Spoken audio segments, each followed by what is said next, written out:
કે પપૈયાની અંદર viruses exactly લગભગ જગ્યાએ ત્રાહિમામ કરાવડાવી દે તો મોટા વાયરસ આ લીફ કર્લ વાયરસ છે. વાયરસ છે. Okay. આવી જ રીતે પપૈયાની અંદર જે આવે છે તે બીજા એક મોઝેક વાયરસ પણ આવે છે ઓકે. અને રિંગ સ્પોટ વાયરસ પણ આવે એક અજાણતી થતી એવી ભૂલ છે કે જેનું નુકસાન આપણે સીધું ઉત્પાદન.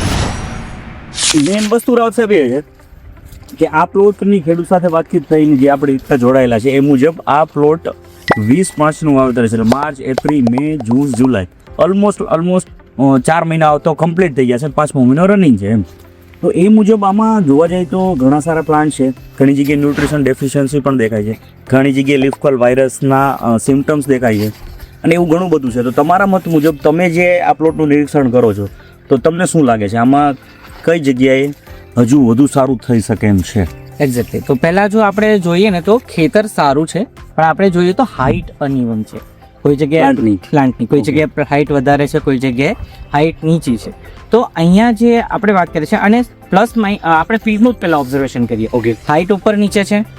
સૌથી સારી લાઈન છે કે ડ્રીપ લાઈન બંને સાઈડ નાખેલી છે, બે બાજુ લગાવેલી, પારા પ્રોપર ચડાવેલા છે, ડિસ્ટન્સ યોગ્ય છે, આપણે મૂવમેન્ટ કરી શકીએ, હવા પાણી એરિએશન બરાબર, આ વસ્તુ પણ બરાબર છે. પણ આપણે પહેલી નજરે જોઈએ તો આપણને પ્લાન્ટનો નીચેનો ભાગ પીળાશ મારતો દેખાય. અત્યારે લગભગ જગ્યાએ દેખાય છે એમ કે ભાઈ યલોઇશ તમને આગળ ઘણી જગ્યાએ તમે આવશો તો તમને એમાં દેખાશે. તમે આમ આપણે આમ નજર મારીએ ક્રોસમાં તો ક્રોસમાં નજર મારો તો નીચેનો આખો નીચેનો ભાગ જે છે પોર્શન છે એ તમને આ યલોઇશ ટાઈપનો થોડોક દેખાય છે એમ. યલોઇશ ટાઈપનો દેખાય છે બરાબર. અને અહીંયા આ પ્લાન્ટ પણ છે.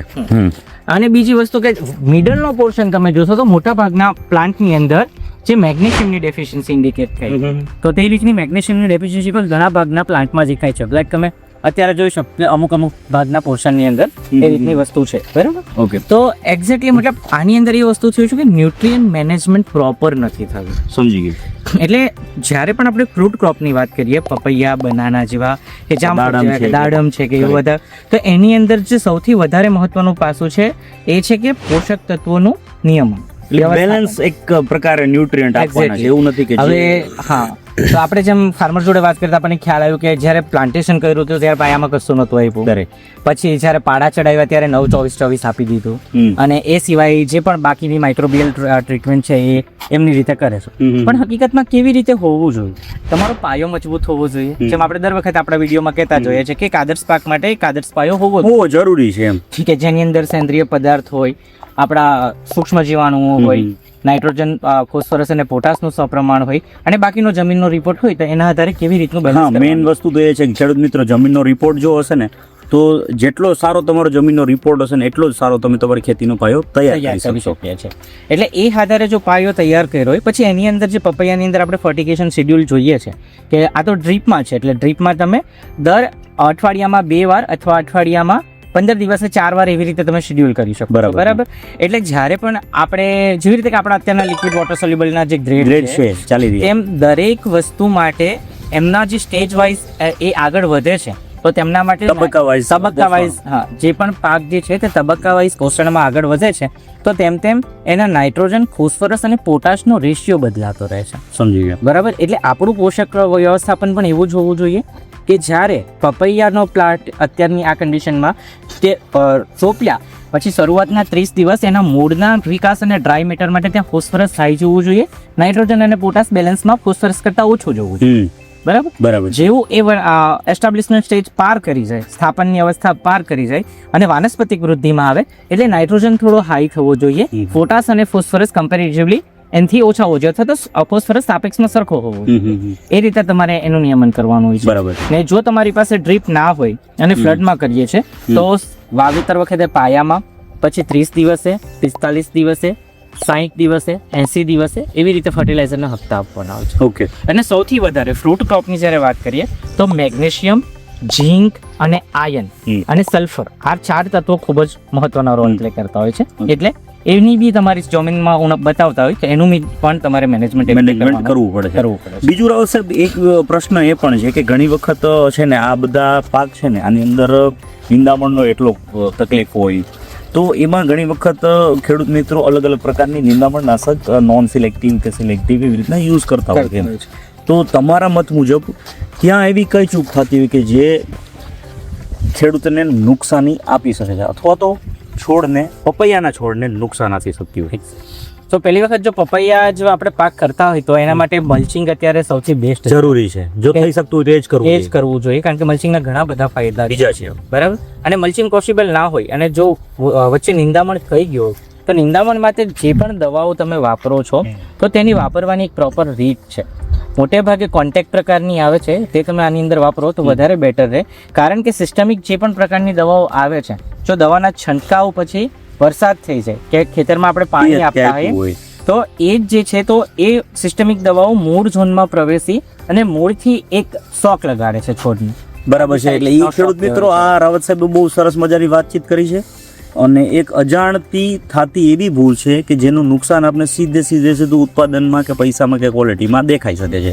કે ભાઈ આપણે કોન્ટેક હર્બિસાઇડ કે વેડિસાઇડનો ઉપયોગ કરી શકીએ છીએ, પણ જ્યારે સિસ્ટમિક યુઝ કરીએ છીએ એ દવા જ્યારે ખડબારીને વધારાની દવાના રેસિડ્યુલ જ્યારે આ માટીના ભાગમાં પડ્યા છે ત્યારે પાણી સાથે જમીનમાં ઉતરશે નહીં. જે એવા મૂળના સંપર્કમાં આવશે એવું મૂળને એ એક પ્રકારનો શોક કે એક ધક્કો કે એક તણાવ આપશે ને એ પ્લાન્ટની અંદર તમને એના લક્ષણ છે એ તરત દેખાઈ આવશે એમ.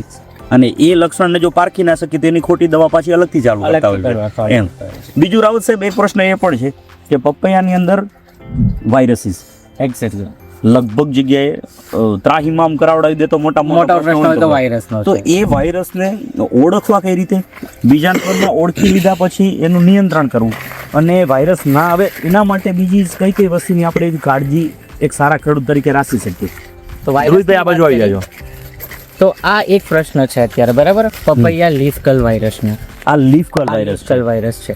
Okay. આવી જ રીતે પપૈયાની અંદર જે આવે છે તે બીજા એક મોઝાઇક વાયરસ પણ આવે છે. ઓકે. અને રિંગ સ્પોટ વાયરસ પણ આવે છે. આ એટલે ત્રણ એક થયો લીફ કર્લ વાયરસ, એક થયો રિંગ સ્પોટ વાયરસ અને એક થયો મોઝેક વાયરસ. ઓકે. હવે એ કેવી રીતે આવે છે તો એ નર્સરી ટુ મેઇન ફિલ્ડ પણ હોઈ શકે. ઓકે. એટલે જે જગ્યાએથી છોડ ખરીદવામાં આવ્યા છે ત્યાંથી પણ એ વસ્તુ આવી શકે છે અને પછી આપણા ખેતરમાં આવી શકે.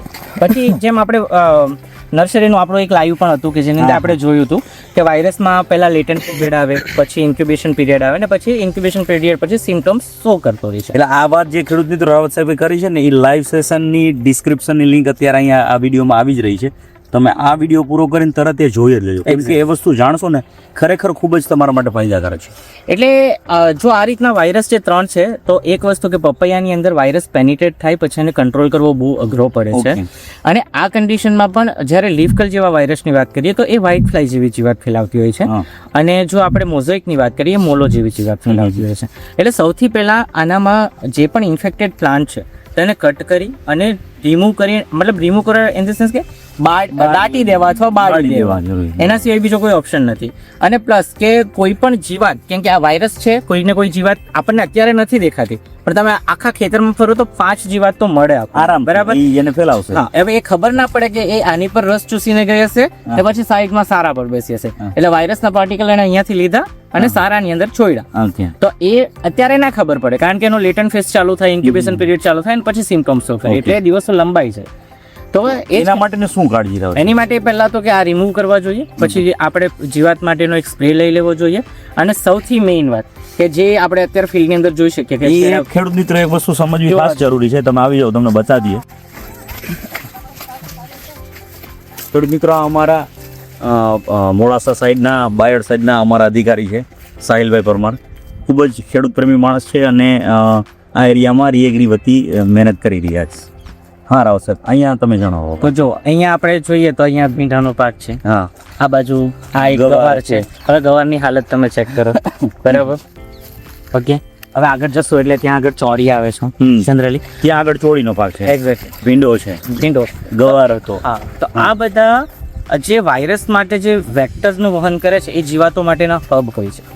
આપણને પપૈયા પર જીવાત ના દેખાય પણ જો આની પર જો જીવાત હશે અને આમાંના જ કોઈ વીડ પણ ઘણું બધું છે, લાઈક ધેટ આપણે જોયું તો લૂણી છે, પછી સાટોડા છે, ઘણા બધા પ્રકારના વીડ છે. એટલે આ હોસ્ટ પ્લાન્ટ કહેવાય એના માટે. એટલે જીવાત માટે હોસ્ટ પ્લાન્ટ, બરાબર છે. એટલે જો આનામાં વાયરસ ટ્રાન્સમિટ હોય અને જીવાત એમાંથી રસ ચૂસીને પપૈયા પર બેસે તો એ લાગ્યો.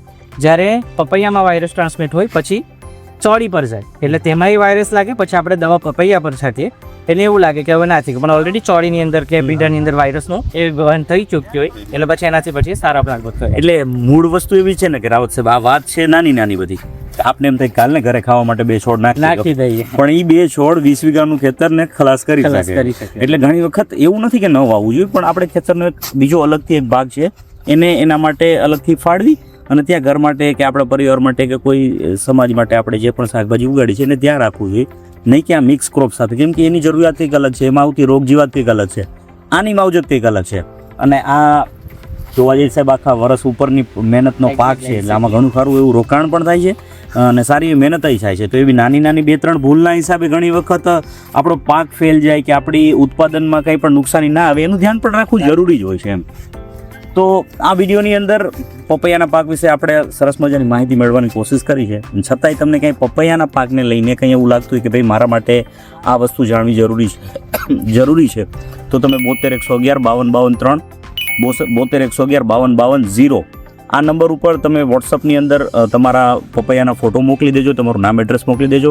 અમારા એગ્રોનોમિસ્ટ છે જેને રાવત સાહેબ લીડ કરી રહ્યા છે, તો એ બધા એગ્રોનોમિસ્ટ છે એ તમને કોન્ટેક્ટ કરશે, તમારી સાથે વાતચીત કરશે અને જે પણ સમસ્યા હશે એનું એક સારામાં સારું નિરાકરણ લઈને તમને આપી દેશે.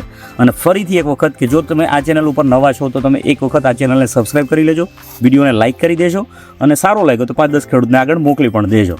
બાકી મળશું આવતા વિડીયોમાં, ત્યાં સુધી જય હિન્દ, જય જવાન, જય કિસાન, જય વિજ્ઞાન.